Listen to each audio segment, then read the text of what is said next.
Terima kasih pemirsa, Anda kembali menyaksikan Kominfo Newsroom.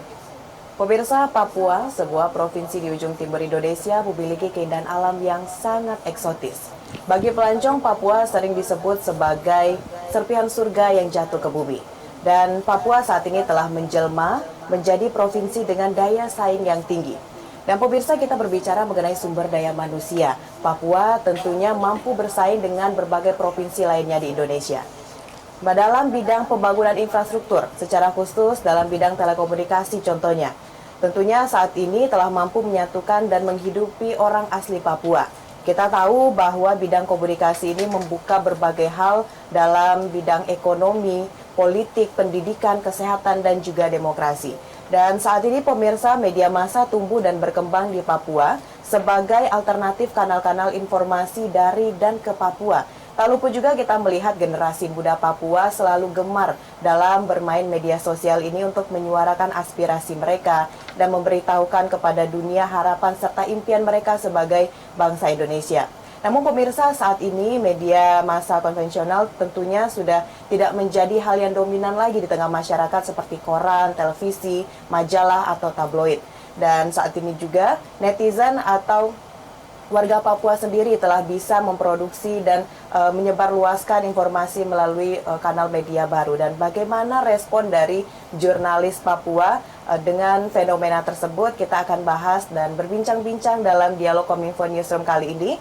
Di studio GPR TV saat ini kita sudah kehadiran dua orang narasumber. Saya akan langsung perkenalkan pemirsa. Yang pertama ada Kakak Robertus Yewen dari jurnaliskompas.com. Selamat malam. Selamat malam, Mbak. Sehat Kak Yewen? Sehat selalu. Baik, selamat datang di Kominfo Newsroom. Kita akan bahas nanti bagaimana lika-liku menjadi seorang jurnalis di Papua. Baik. Di sebelah Kak Yewen, pemirsa juga telah hadir kakak yang cantik, ada Kakak Hendrina Dian Kandipi, jurnalis Kepala Biro LKBN Antara Papua. Selamat malam, selamat datang Kakak Dian. Selamat malam, Mbak. Baik, ini kita membahas topik yang sangat menarik sekali pada hari ini mengenai bagaimana peran jurnalis untuk percepatan pembangunan kesejahteraan di Papua. Baik, di awal mungkin kita akan bahas dulu, ini menjadi seorang jurnalis adalah sebuah pilihan. Dari Kadian deh dulu, Kadian mengapa sih memilih sebagai seorang jurnalis? Kalau kita lihat saat ini ada yang mengatakan bahwa menjadi jurnalis itu gajinya kecil, jam kerjanya tidak menentu, dan ada hal-hal lainnya dari masyarakat. Kadian mengapa memilih menjadi seorang jurnalis? Jadi saya memiliki hobi membaca, menulis, dan berbicara. Jadi menurut saya menjadi jurnalis itu adalah salah satu sarana saya menyalurkan hobi. Jadi lewat jurnalis saya bisa menyalurkan hobi menulis saya, berbicara, lalu juga kadang-kadang traveling. Jadi menurut saya udah pas lah ya.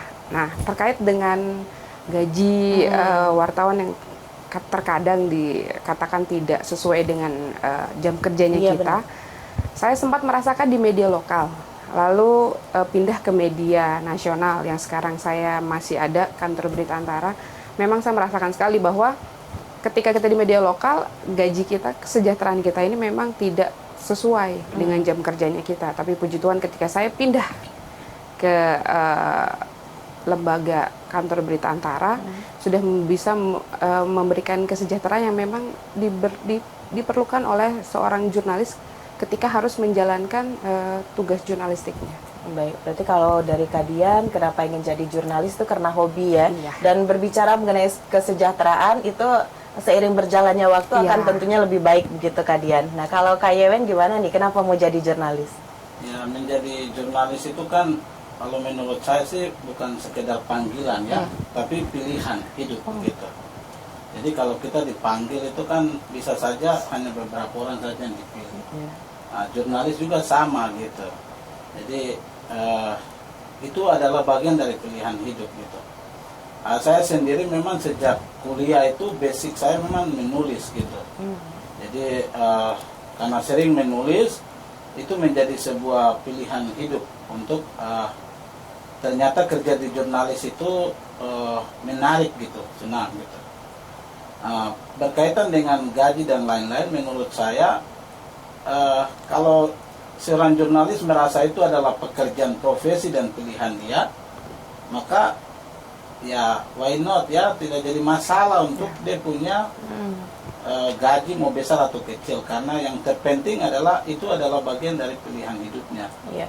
Untuk bekerja, menyebarkan informasi, tapi juga mengedukasi masyarakat lewat pemberitaan di mana dia bekerja di media tersebut. Yang paling penting dalam pekerjaan adalah kenyamanan dulu berarti gitu Kak Yon ya. Sudah berapa tahun Kak Yon sebagai jurnalis ini? Ya, saya sudah mulai 8 tahun sebagai jurnalis gitu. Pernah di Cendrawasih Pos, grup Jawa Pos itu awal saya berkecimpung di media. Lalu mau hampir setahun ini bergabung di kompas.com. Baik. Sudah 8 tahun Ya, gitu ya. sudah hampir 8 tahun. Baik. Kalau Kak Dian sudah 13 tahun ya. Informasinya begitu, 13 tahun sudah sangat lama sekali. Namun kita tahu di lapangan itu pasti bagi teman-teman jurnalis banyak sekali tekanan, tantangan dan sebagainya. Nah, Kak Dian selama menjadi seorang jurnalis dalam melakukan peliputan di lapangan itu pengalaman menarik apa yang pernah dirasakan Kak? Mungkin kalau saya pernah diajak liputan oleh instansi pemerintah ke daerah konflik. Ke daerah konflik. Jadi instansi ini membuat pengobatan massal. Nah, saya ikut rombongan dan ketika turun dari mobil kendaraan di tempat kegiatan, kita dibanjiri atau disambut dengan peluru. Jadi kita ditembakin dari atas bukit. Waktu itu saya masih lajang, jadi saya cuma bilang gini, loh kok jadi wartawan gini ya. Tapi dari situ saya bertekad bahwa oh ini adalah tantangan yang harus saya hadapin ke depannya. Jadi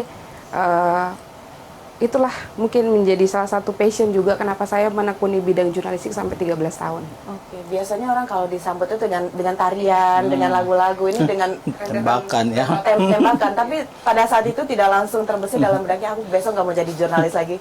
Cuma sebentar aku belum nikah gitu. Oh ya, tapi itu adalah pengalaman yang untuk membuat kita lebih bersemangat lagi dalam dunia tersebut ya. Kalau Kak Yon nih ada punya cerita menarik juga nggak Kak sama Ya, liputan? saya sendiri juga punya cerita gitu. Menurut saya setiap pekerjaan itu pasti berisiko ya. Tidak ada yang tidak berisiko. Apalagi orang-orang yang bekerja langsung dengan berhadapan dengan publik, seperti pekerja jurnalis yang juga berhadapan dengan publik. Iya. Tulisan dia itu bisa mempengaruhi ratusan bahkan jutaan orang gitu dalam tulisan ataupun bicaranya gitu. Nah, oleh karena itu dalam pengalaman saya sebagai jurnalis memang misalnya diteror atau diiming-iming misalnya jangan dimuat, nanti kita kasih ini, kasih itu. Memang selalu gitu, selalu. Tetapi kita tetap menunjukkan profesionalitas kita gitu sebagai jurnalis. Makanya kita selalu ingatkan sebagai sesama jurnalis itu, yang menjadi jurnalis itu tidak hanya orientasinya kepada material semata gitu, tapi bagaimana dia menjadi penyalur informasi kepada masyarakat dengan cara-cara mempublikasikan berita yang berimbang gitu, transparan, tapi juga tidak menyebarkan hoax gitu yang justru membuat publik ya tadi bisa menciptakan konflik ataupun juga bisa membuat masyarakat tidak nyaman dalam beraktivitas. Ini tantangan sangat besar sekali menjadi seorang jurnalis. Di satu sisi kita harus memberitakan informasi sesuai dengan fakta, namun ada tekanan dari pihak lain yang juga tentunya mengancam keberlangsungan kita sebagai seorang jurnalis gitu ya. Harus lebih pintar-pintar begitu kayak Kadian dalam itu. Baik. Pemirsa, kita tahu bahwa pemerintah juga terus melakukan berbagai pembangunan untuk melakukan kesejahteraan masyarakat termasuk di Papua. Dan di sini peran dari jurnalis adalah menginformasikan kepada masyarakat bahwa ini adalah program pemerintah untuk mensejahterakan masyarakat. Sejauh ini bagaimana respon dari masyarakat Papua terkait dengan berita-berita tersebut yang dibuat oleh jurnalis Papua sendiri? Kak Yon, boleh silakan.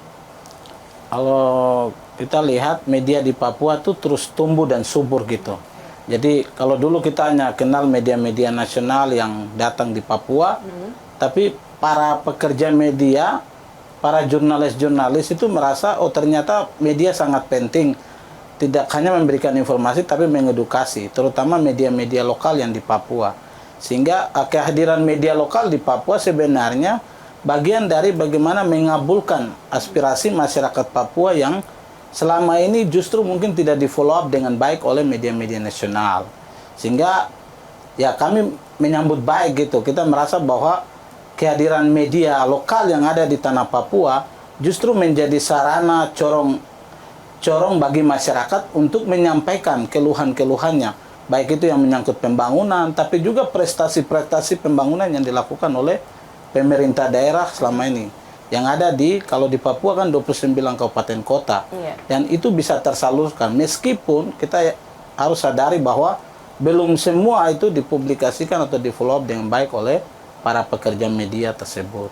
Tapi dengan adanya jurnalis ini menginformasikan berbagai kegiatan atau kebijakan dari pemerintah, apakah sudah sejauh ini cukup memberikan informasi kepada masyarakat bahwa pemerintah telah melakukan A, B, C, dan D gitu untuk Papua? Apakah masih kurang atau gimana, Kak? Ya, saya pikir selama ini cukup sekali memberikan informasi, edukasi gitu.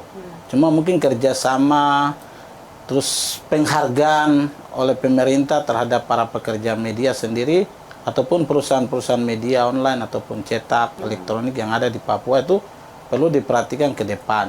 Dalam rangka tadi menyuarakan informasi mengenai pekerjaan-pekerjaan yang dilakukan oleh pemerintah daerah dalam melayani masyarakat. Baik. Karena terwujudnya kesejahteraan itu salah satunya publikasi harus dilakukan, sehingga pemerintah pusat juga bisa melihat pemerintah daerah itu bekerjanya apa. Dan itu bisa diketahui lewat para pekerja media lokal yang ada di Papua. Baik, publikasi menjadi hal penting untuk menjembatani informasi dari pemerintah untuk masyarakat gitu. Kalau Kadian, bagaimana sejauh ini memberitakan informasi mengenai kegiatan dari pemerintah kepada masyarakat? Apa respon masyarakat? Sejauh selama saya meliput di lapangan, masyarakat sangat menyambut baik ya, karena dari publikasi yang dihasilkan oleh media, baik lokal maupun nasional, masyarakat tahu pemerintah ini sudah bekerja sampai sejauh mana. Oke. Justru kalau tidak disinergikan dengan media, masyarakat tidak akan tahu sampai sejauh mana pemerintah itu sudah bekerja untuk rakyat melalui program-program di lapangan, khususnya buat di Papua juga. Dan media kan di situ berfungsi sebagai watchdog ya, sebagai pengawas. Jadi kita bisa juga sudah begini, lalu kita juga bisa mengingatkan kepada pemerintah bahwa masyarakat maunya begini, supaya mungkin ke depan tidak ada tumpang tindih program kegiatan baik dari pusat maupun dari daerah. Jadi peran jurnalis sangat jelas sekali di sini menginformasikan kegiatan dari pemerintah dan menyuarakan juga apa aspirasi dari masyarakat ke pemerintah lagi. Baik, Kadian, Kak Yewen, ini kita tahu bahwa kunjungan dari teman-teman jurnalis Papua ada 10 orang yang berkunjung ke Jakarta, begitu nanti akan selain ke Kominfo juga akan ada ke Kementerian Luar Negeri, ada ke media nasional dan juga lokal. Sebenarnya dari kunjungan ini apa yang diharapkan dari kegiatan ini nantinya, Kak Yewen? Ya, kami berharap kunjungan yang dilakukan oleh teman-teman jurnalis di Papua berkat dukungan dan support dari Kementerian Informasi dan Komunikasi, Kemenkominfo ini, ya tidak hanya menjadi seremonial gitu, tetapi ada dampak untuk para jurnalis yang ada di Papua. Selain kami belajar juga tentang kebudayaan nasional yang ada di Jakarta, tapi juga menjadi tanggung jawab moral gitu bagi kami sebagai pekerja jurnalis yang ada di tanah Papua dalam rangka membangun literasi kepada masyarakat lewat media publikasi yang kita lakukan di perusahaan media kita masing-masing gitu. Jadi harapannya tentunya dari kegiatan ini kita juga akan bisa menjadi sarana informasi dalam mengedukasi masyarakat lewat berita-berita yang kita tulis ataupun kita siarkan secara langsung kepada masyarakat. Baik. Kalau dari Kadian seperti apa harapan? Mungkin lebih ke sharing knowledge ya. Jadi apa yang kami dapat di sini ilmunya nanti kita akan berbagi dengan teman-teman jurnalis lokal di Papua. Jadi setidaknya tanpa harus pergi keluar dari Papua, sudah ada pengetahuan-pengetahuan walaupun dasar, keterampilan kami bisa sharing, mereka bisa aplikasikan dan mungkin bisa membantu perkembangan dunia jurnalistik di Papua. Baik, itu adalah harapannya dari kunjungan ini. Nah, sekarang pemirsa kita tahu bahwa yang hadir di studio saat ini merupakan jurnalis senior saya juga nih, Kak Yewen dan Kak Diana. Kita ingin mendengarkan bagaimana sih seorang jurnalis itu mengkritik gitu atau memberikan saran. Nah, dalam hal ini kepada pemerintah, lebih khususnya kepada Kementerian Komunikasi dan Informatika, saran ke depannya terhadap infrastruktur telekomunikasi dan juga bagaimana kesejahteraan teman-teman jurnalis di Papua. Siapa dulu nih boleh? Oke, Saya mungkin Kadian. kalau saya hanya ingin menitip pesan kepada Kemenkominfo bahwa perkembangan jurnalistik di Papua itu kan tadi sudah disampaikan bahwa banyak sudah menjamur. Jadi mungkin ke depan bisa diberikan pendampingan supaya kami bisa lebih kokoh, dalam artian kokoh supaya kami juga tidak tergerus dengan hoax dan lain sebagainya. Jadi kami menjadi benar-benar media corong informasi bagi masyarakat dan tidak menjadi media yang menyebarkan hoax, sehingga memang pendampingan kami memang sangat butuh lah. Mungkin itu aja dari saya. Pendampingan yang sangat perlu ya untuk teman-teman jurnalis. Kalau dari Kayewen? Ya, kalau dari saya ada beberapa hal. Yang pertama, untuk Kementerian Kominfo, saya lihat memang pembangunan BTS atau jaringan 4G itu sudah menyapa kampung-kampung. Gitu. Menurut saya ini penting, sehingga kampung juga bisa ikut memberikan informasi mengenai pembangunan-pembangunan di kampungnya masing-masing. Mungkin menjadi catatan itu, ketika misalnya internet ataupun jaringan itu low, mungkin ada alternatif-alternatif yang harus dilakukan secara cepat. Karena kita hidup sekarang ini kan masyarakat digital. Internet low sedikit saja itu menjadi pertanyaan besar, dan itu yang menjadi kendala hampir setiap tahun di Papua. Kita rasakan gitu. Yang kedua,